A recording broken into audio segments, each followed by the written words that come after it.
I'm Alex Van Herk from Fort Macleod. Glad to be part of the Coutts blockade. Glad you guys could all support us. It was great to see the support.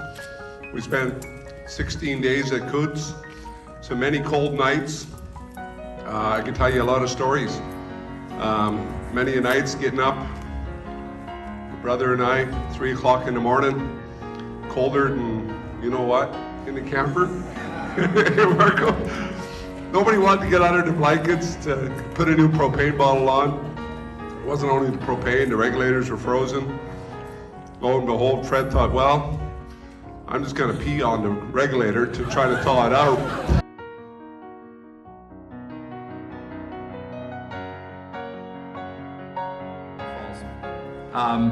Just in regards to Coutts, you know, I bought the tickets. Kian gave me the heads up they were going on sale, so I bought 3 tickets, and I was a little worried. I thought, are they going to glorify this? Is it going to be the way it was? And I got to give it to them. It's the way it was. This is how it was, you know? Other than feeling the -30 and the frostbite, this is what it was. And for me, you know, going there, I remember I told the wife, I said, I might not be home tonight. I might not be home tonight. 18 days later. And maybe it was a smart move, but I had a 3-week-old baby at home. And I told this story before, but there was, for me, the biggest thing, there was such a struggle personally of what we're doing as an event, as a singular thing, might not be the right thing, but the cause, it's so right. And the conviction through the events that were given, and I feel they were given to me by God, and it was things, you know, getting a phone call. So, you know, 3 weeks, you know, my wife, she's postpartum. She phones the one day, and one night she's losing it. Reading a CBC article, what could happen to us, and she's probably right. It could happen to us. And I remember going to bed that night in the RV, minus 30, thinking, this is it. Tomorrow I'm going home, because regardless, I have a family, I have responsibility.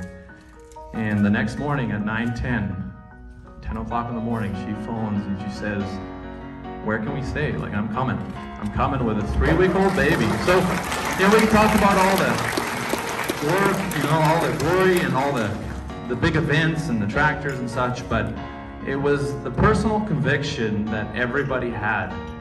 And I'm talking about the thousands at Milk River and the hundreds at Coutts. You know, this was personal, but we were given strength to do what we did. And that's not just in Coutts, that's in Ottawa. So thank you, and keep it up.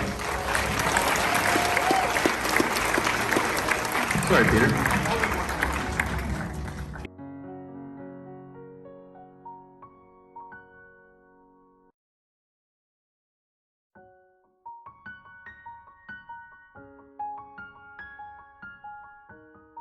The gear that was out on that highway. They've had similar problems in the past, and they clearly haven't learned from similar demonstrations. Someone that I know that's far wiser than me said that, you know, well, they might got maybe have some tank salvaging gear that they could use, and I was going, oh my God, is it really coming to tank salvaging gear? They probably don't have enough tank salvaging gear to move 100 pieces of heavy equipment off the highway. So negotiations, I mean, the police wanted to take an extremely firm.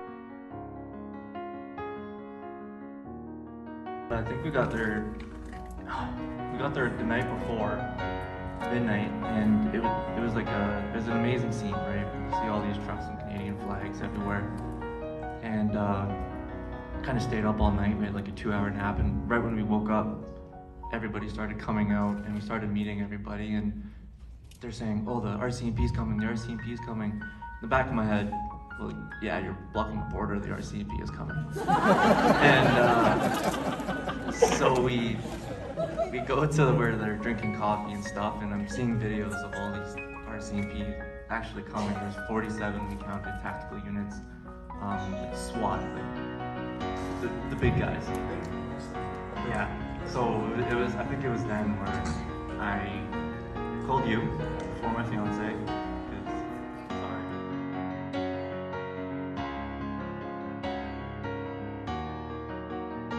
Police, and witnessing that, talking to people there.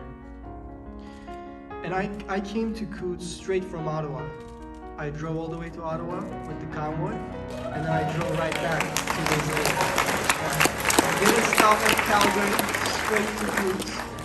Wherever the action is, that's where Rebel News is. And so, and also, Sid and Kian, we're all from Toronto, and me and Kian were actually classmates in college. What a coincidence, but here we are. And Coutts was very cold. The weather was very cold. But the people there warmed our hearts. There was so much food there. There was so much activity in the middle of the night. Honking, partying. There was a sauna. I saw a sauna, is that right? And the community there, where everybody was friendly to each other, is a community that is very important for its existence. Is very important because it's dependent on our freedoms. If that community is gone, forget about freedom in Canada. Who else is gonna stand up for it? I think when Sheila introduced me first time, she said, refugee? I'm like, oh, she's mistaking me. I'm not a refugee. But then she said, from Ontario. I'm like, oh, okay. Because I'm an immigrant from Turkey. I was born in Istanbul. And I was half raised here, half raised there. And when I was there, because I saw Canada, I saw freedom, I was able to compare, and I was able to see through the government propaganda in Turkey. And I was always thinking that, you know what, Turkey's gonna get better. They're gonna become like Canada. They're gonna become like West. They're gonna become more free. And then I came to Canada. I've been here for the last 4 years now. And it's the opposite.